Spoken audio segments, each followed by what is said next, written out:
Have you ever been caught in a snowstorm so bad it felt like a scene out of a survival movie? Well, I have. Let me tell you the story of how I got stranded in a whiteout during a Saskatchewan screamer and how an 80-year-old farmer became my hero. This all started on Monday, January 31st, 2022. The forecast warned about a big snowstorm hitting that evening. I was working from home, but as the Director of Finance at First Nations University in Regina, I had to step out. Why? To sign an emergency financial aid check for a student. It couldn't wait. I figured, how bad can it get? I've got time, spoiler alert, I was wrong. The drive to the university is about 30 minutes, so I got there, signed the check, and was just about to leave when my colleague realized he left his laptop bag in my office. He was already home, so I told him, "Don't worry, I'll drop it off for you." It wasn't even 5 p.m. Yet, the storm wasn't supposed to start until later, so I thought, no big deal. On my way to his house, I made a couple of stops, grabbed a new phone charger, filled up my gas tank, and picked up 2 stuffed crust pizzas for my kids. That detail's important later. By the time I left his house, the storm had arrived and it came in fast. The snow was so thick, I could barely see. People around here call it a SNOWNADO for a reason. Within minutes, I was in a complete whiteout. The road turned into gravel and I had to roll my window down to try and follow the edge of the road. Bad idea, I still had no clue where I was. I was scared I'd drive into a ditch or a field. Eventually, I just stopped. That's when I called 911. The dispatcher told me, "Stay put. No one's coming until morning." Sitting there in the dark, freezing cold, my mind was racing. What if a car crashed into me? What if my tailpipe clogged with snow and I died of carbon monoxide poisoning?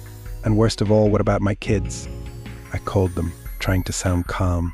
I didn't tell them how terrified I was. Out of nowhere, a truck zoomed past me. My heart jumped. I tried to follow it, hoping it would lead me to safety, but then the driver shouted, "I'm going to the beach." The beach? I had no idea where that was or even where I was, so I stopped again. That's when I texted my colleague joking my good deed is turning into a disaster. He had an idea, pin your location on Google Maps and send it to me. I did, and he figured out I was on a road called Bouvier Lane, stuck between 2 farms. I posted in a local Facebook group, hoping someone knew the farmers nearby. And guess what? People did know them. At 8 p.m. I got a call from the farmer's son. His dad, André Bouvier, was coming to get me. About 45 minutes later, I saw him, a tall figure in a yellow slicker, fighting through the storm. André, who was 80 years old, walked nearly 550 yards through the blizzard to reach me. I asked him, "Can you drive? My nerves are shot." He said, "No, but you'll be okay. Follow me," and that's what I did.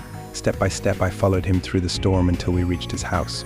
When I got out of the car, I burst into tears from fear, relief, and pure gratitude. Inside, his wife, Marianne, gave me hot drinks and applesauce. André even went back out into the storm to rescue 2 more cars, a father with his kids and a couple with their daughter. We all spent the night there sharing stories. The kids ate the pizza I'd brought, and we slept wherever we could, on sofas, chairs, you name it. The next morning, André cleared his driveway, and we all headed home. Turns out I was only 5 minutes from my house. This experience changed me. I approach challenges with a new sense of calm now. But most importantly, I gained a lifelong friend in André, my snowstorm hero. So what's the biggest challenge you faced and who helped you through it? Let me know in the comments below. And hey, if this story inspired you, hit that like button and subscribe for more real life stories.